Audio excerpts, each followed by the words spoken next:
प्यारे बच्चों, कैसे हैं आप सब। आशा ही नहीं वरन विश्वास भी है कि आप सब अच्छे होंगे। आज की वीडियो में हम भौतिक विज्ञान कक्षा 11 हिंदी माध्यम के विषय में चर्चा करेंगे। आज का जो प्रकरण है, इकाई हमारी वो शुद्ध गतिकी की है। शुद्ध गतिकी आपकी द्वितीय इकाई है, दूसरी यूनिट है।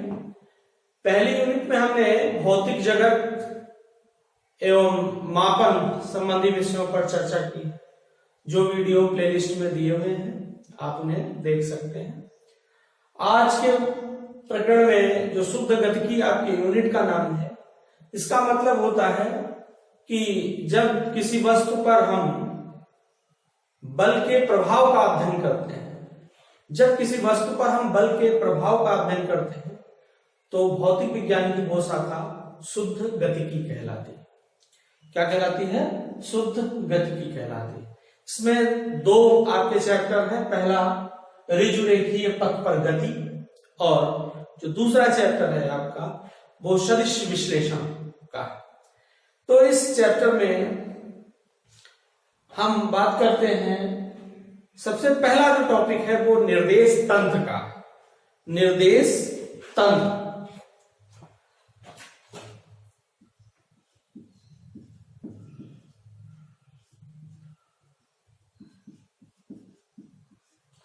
जिसको अंग्रेजी में फ्रेम ऑफ रेफरेंस भी कहा जाता है। फ्रेम ऑफ रेफरेंस कहा जाता है। फ्रेम ऑफ रेफरेंस का सामान्य शब्दों में मतलब यह है कि अगर आपसे कोई पूछता है कि आप कौन हैं, तो आप अपना नाम बताते हैं, फिर साथ में अपने पिताजी का नाम बताते हैं, या आप अपने गांव का नाम बताते हैं, अपने शहर का नाम बताते हैं। तो ये जो अपने आप को एक्सप्लेन करने का तरीका है, जिसमें आप अपने पिताजी के नाम की मदद या गांव के नाम की मदद या आप अपने शहर के नाम की मदद लेते हैं, सामान्य शब्दों में इसी को हम फ्रेम ऑफ रेफरेंस कहते हैं। लेकिन भौतिक विज्ञान में फ्रेम ऑफ रेफरेंस का मतलब क्या है? जैसे अगर आपसे कोई कहे कि वो ये आपका जो स्कूल है या कोचिंग है, या आपका जो आपके रूम में आपकी टेबल है, तो वो किस साइड में है, तो आप जैसे रूम में टेबल को एक्सप्लेन करेंगे तो आप ये कहेंगे कि हमारे रूम में जो टेबल है वो सेंटर से लेफ्ट साइड में है, या सेंटर से राइट साइड में है, या वो कोई दुकान है वो चौराहे से किस साइड में, लेफ्ट में है, राइट में है, पूरब में है, पश्चिम में है। इस तरीके से आप उसको एक्सप्लेन करेंगे। तो मतलब यह है कि आपने इस सिचुएशन में चौराहे को, या मेन जो चौराहा है उसको आपने क्या माना? सेंटर माना, ओरिजिन माना। ओरिजिन ही क्या होता है? फ्रेम ऑफ रेफरेंस होता है। भौतिक विज्ञान में निर्देश तंत्र का मतलब होता है कि अक्षों का समूह, अक्ष क्या होते हैं? एक्स, वाई और जेड, ये अक्ष होते हैं। ये परस्पर लंबवत होते हैं, और अक्षों का समूह, और उसमें अगर समय का भी मापन किया जाए तो उसको हम क्या कहते हैं? फ्रेम ऑफ रेफरेंस कहते हैं। समय का मापन करने का मतलब, जैसे आप स्कूल के समय में या कोचिंग के समय में स्कूल में होंगे, घर के समय में घर पे होंगे, हाँ, शाम को आप स्कूल में नहीं मिल सकते हैं। तो निर्देश तंत्र को इस तरीके से परिभाषित किया गया कि अक्षों के निकायों का समूह, या अक्षों का समूह जिसमें समय का भी मापन किया जाए, वो क्या कहलाता है? निर्देश तंत्र कहलाता है। क्या कहलाता है? निर्देश तंत्र कहलाता है। सामान्य तरीके से आपने क्लास 9th में पढ़ा होगा। अगले टॉपिक की ओर बढ़ते हैं कि गति और विराम क्या होते हैं। गति और विराम जो है वो स्वयं परिभाषित होने वाले शब्द नहीं, वो एक दूसरे पर निर्भर करते हैं। जैसे कि कोई व्यक्ति अगर कार में बैठा है और आप बाहर हैं, तो आप अगर कार वाले व्यक्ति को देखेंगे तो वो गतिशील होगा, और कार वाला व्यक्ति अगर आपको देखेगा तो आप क्या होंगे? विराम में होंगे। तो विराम और गति की अवस्था जो है वो स्रोत और ऑब्जर्वर दोनों पर निर्भर करती है, दर्शक पर भी निर्भर करती है जो देख रहा है, ऑब्जर्व कर रहा है, और उस सोर्स पर भी निर्भर करती है। अगर दोनों, जैसे मान लिया ये ट्रेन है या दोनों ये गाड़ियां हैं, इनमें बैठे हुए व्यक्ति जो है एक ही दिशा में गतिशील है, दोनों समान वेग से गतिशील है, तो इनमें दोनों में बैठे हुए व्यक्ति अगर एक दूसरे को देखेंगे तो वो एक दूसरे के सापेक्ष क्या होंगे, विराम देंगे। तो गति और विराम जो है वो स्वयं परिभाषित होने वाले शब्द नहीं है, वो एक दूसरे पर निर्भर करते हैं। ठीक, तो ये गति और विराम की बात हो गई। गति में गतियां दो प्रकार की होती हैं, एक समान गति और असमान गति। जब कोई वस्तु समान समयांतरालों में समान दूरी पार करती है तो ऐसी गति को हम एक समान गति कहते हैं, और जब कोई वस्तु समान समयांतरालों में भिन्न भिन्न या भिन्न भिन्न समयांतरालों में समान समान दूरियां पार करती है तो ऐसी गति को हम क्या कहते हैं, असमान गति कहते हैं। ये क्लास 9th का है, हम आपको इसको रिवीजन कराते चल रहे हैं। इसके नोट्स जो है वो पीडीएफ के फॉर्म में इसकी लिंक में अवेलेबल होंगे। उसमें व्हाट्सएप ग्रुप का लिंक नीचे डिस्क्रिप्शन बॉक्स में है, वहां से आप व्हाट्सएप ग्रुप ज्वाइन करके और वो जो है पीडीएफ के फॉर्म में नोट्स हैं उनको आप डाउनलोड कर सकते हैं। तो गतियां जो होती हैं वो 3 प्रकार की होती हैं। पहली तो आपने असमान और समान गतियां पढ़ी, तो उसमें स्थिति के आधार पर, दिशा के आधार पर गतियां 3 प्रकार की होती हैं। एक सबसे पहली गति होती है एक विमीय गति। एक विमीय गति का तात्पर्य है, अंग्रेजी में इसको कहते हैं one dimensional motion. One dimensional motion का मतलब क्या है, जैसे अब आपकी ये फ्रेम ऑफ रेफरेंस हो गया, तो इसमें अगर किसी वस्तु को आप परिभाषित करेंगे तो उसके 3 कोऑर्डिनेट्स होंगे, एक्स, वाई और जेड होंगे। तो एक विमीय गति में किसी वस्तु के जो 3 कोऑर्डिनेट्स होते हैं उनमें केवल एक ही कोऑर्डिनेट मतलब एक ही निर्देशांक परिवर्तित होता है, शेष दोनों निर्देशांक क्या होते हैं, अपरिवर्तित रहते हैं। जैसे एक तार है, इसके ऊपर मान लिया अगर चींटी बिठा दी जाए तो चींटी आगे या पीछे की डायरेक्शन में गति करेगी। तो हो सकता है अगर तार एक्स अक्ष के समांतर है तो एक्स कोऑर्डिनेट ही वैरी करेगा, बाकी वाई और जेड क्या होंगे वो स्थिर रहेंगे। तो इस तरीके से सीधी सड़क पर चलते हुए व्यक्ति की गति और सरल रेखा में चलती हुई रेलगाड़ी की गति, सीधे तार पर चलती हुई चींटी की गति, ये सब क्या है, एक विमीय गति है। इसको हम वन डायमेंशनल मोशन भी कहते हैं। दूसरा द्विविमीय गति। द्विविमीय गति में क्या होता है, इसको 2 डायमेंशनल मोशन कहते हैं। इसमें क्या है कि जो किसी वस्तु के तीनों निर्देशांकों में से 2 निर्देशांक परिवर्तित होते हैं, उसको हम क्या कहते हैं, द्विविमीय गति कहते हैं। जैसे कौन कौन सी गतियां द्विविमीय गति में आती है, जैसे आपके एक्स, वाई और जेड कोऑर्डिनेट इसमें 2 परिवर्तित हो सकते हैं। जैसे कैरम की गोटी की गति, कैरम की गोटी क्या होती है, वो आपकी दाएं बाएं जा सकती है, आगे पीछे जा सकती है ना। तो या समतल मैदान पर खिलाड़ी दौड़ते हुए खिलाड़ी की गति, और प्रक्षेप्य गति में जब हम किसी वस्तु को फेंकते हैं तो वो ऊपर भी जाती है और आगे की दिशा में भी गतिशील होती है।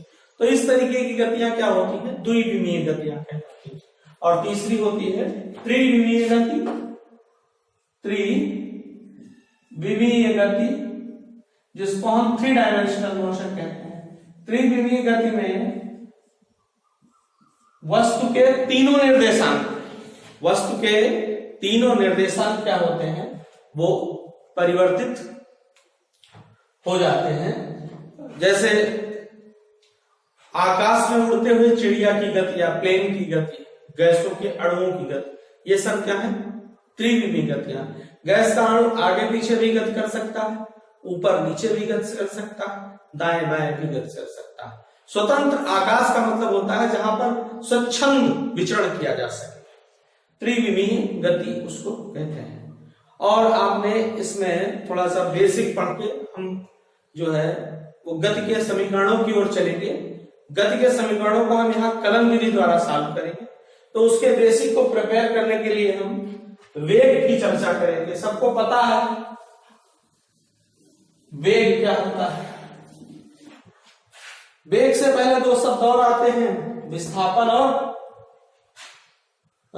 दूरी और विस्थापन। दूरी अगर की बात हम करें तो दो वस्तुओं के, अगर कोई वस्तु है वो चलती है तो उसके द्वारा तय किए गए कुल पथ की लंबाई को हम दूरी कहते हैं, और किसी गतिशील वस्तु द्वारा तय किए गए न्यूनतम पथ को या दो बिंदुओं के बीच की, जहां तक वो गतिशील वस्तु जाती है उसके प्रारंभिक और अंतिम वस्तु के प्रारंभिक और अंतिम बिंदु के बीच की जो न्यूनतम दूरी होती है उसको हम विस्थापन कहते हैं। ठीक, विस्थापन परिवर्तन की दर जो होती है वो क्या कहलाती है? वेग कहलाती है। और जो चाल के परिवर्तन की दर होती है, सॉरी, जो दूरी परिवर्तन दर होती है वो चाल कहलाती है। तो वेग की हम बात करते हैं, इसको भाषा में क्या लिखेंगे कि किसी गतिशील वस्तु द्वारा तय किए गए या विस्थापन परिवर्तन की दर को हम क्या कहते हैं? वो वेग कहते हैं। वेग क्या है? विस्थापन परिवर्तन की दर। अब विस्थापन परिवर्तन क्या होता है? जनरली हम इसको delta we by delta T लिख देते हैं। डेल्टा यहां पर डिनोट करता है वेग को हम निरूपित करते हैं डेल्टा वी से, और विस्थापन को निरूपित करते हैं डेल्टा एस से। डेल्टा माने दो स्थितियों का अंतर। फिर बेटा इसको क्या करते हैं हम, इस पे हम लिमिट लगाते हैं, limit delta T tends to 0। इसको पढ़ते हैं limit delta T tends to 0। Tends to 0 का मतलब सूक्ष्म की ओर अग्रसर होना है।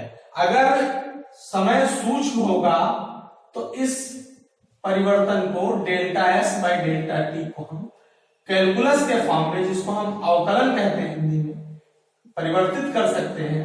और b बराबर क्या लिखा जा सकता है?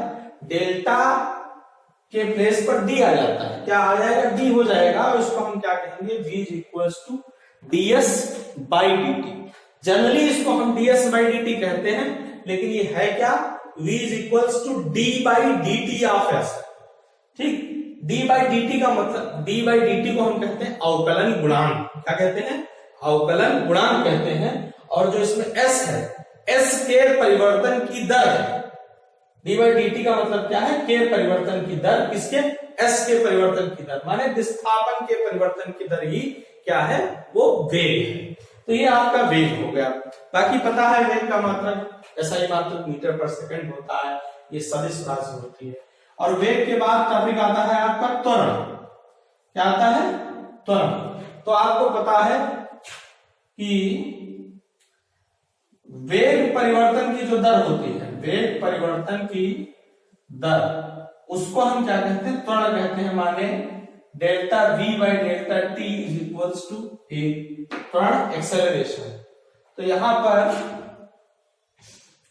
जो है वो a is equals to limit, यहां पर लिमिट फिर फॉलो कराएंगे, या ऐसे इसको बेटा लिख लीजिए, यहां पर भी लिमिट, ये लिख लीजिए v बराबर लिमिट, ठीक है लिखा, v बराबर ऐसे a बराबर limit delta t tends to 0, यहां पर लिखेंगे dv by D, delta d by delta, ये कन्वर्ट हो जाएगा dv upon dt, dv by dt। a is equals to हो गया dv by dt। dv by dt को हम क्या कहते हैं? अवकलन गुणांक कहते हैं। अब देखिए, अभी आपने क्या पढ़ा, अगर इसको और एलिमिनेट करना चाहें तो d बाई dt लिखें। s की जगह पे हम क्या लिख सकते हैं? s बराबर, अभी आपने पढ़ा, सॉरी v बराबर आपने पढ़ा ds बाई dt। तो इसको अगर हम कन्वर्ट करेंगे तो ये d2 d square upon dt square into s हो जाता है। माने विस्थापन परिवर्तन का अगर आप दो बार अवकलन करेंगे, विस्थापन का अगर आप क्या करेंगे? दो बार अवकलन करेंगे तो वो त्वरण बन जाएगा। क्या बन जाएगा? त्वरण बन जाएगा। ठीक, ये बेसिक चीजें हो गई जो जरूरी है किसके लिए? गति के समीकरणों को हल करने के लिए अवकलन विधि द्वारा। आज थोड़ा हम अवकलन की चर्चा कर लेते हैं, अवकलन और समाकलन की। ठीक, इधर हम अवकलन लिखते हैं, क्या होता है अवकलन।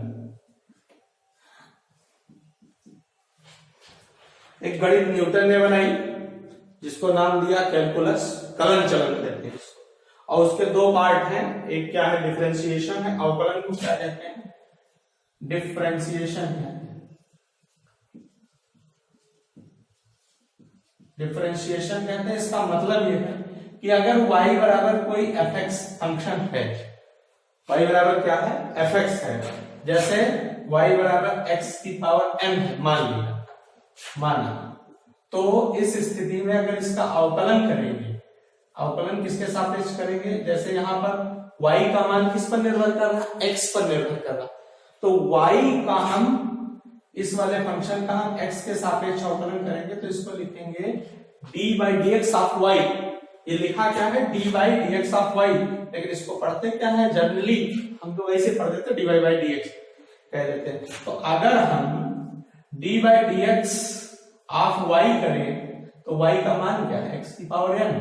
तो इसका सूत्र बेटा ये बन जाता है कि जो पावर होती है वो गुणांक बन जाती है, x की पावर n, तो n x की पावर n माइनस 1 हो जाता है, पावर एक कम हो जाती है, जो पावर होती है वो गुणांक बन जाती है।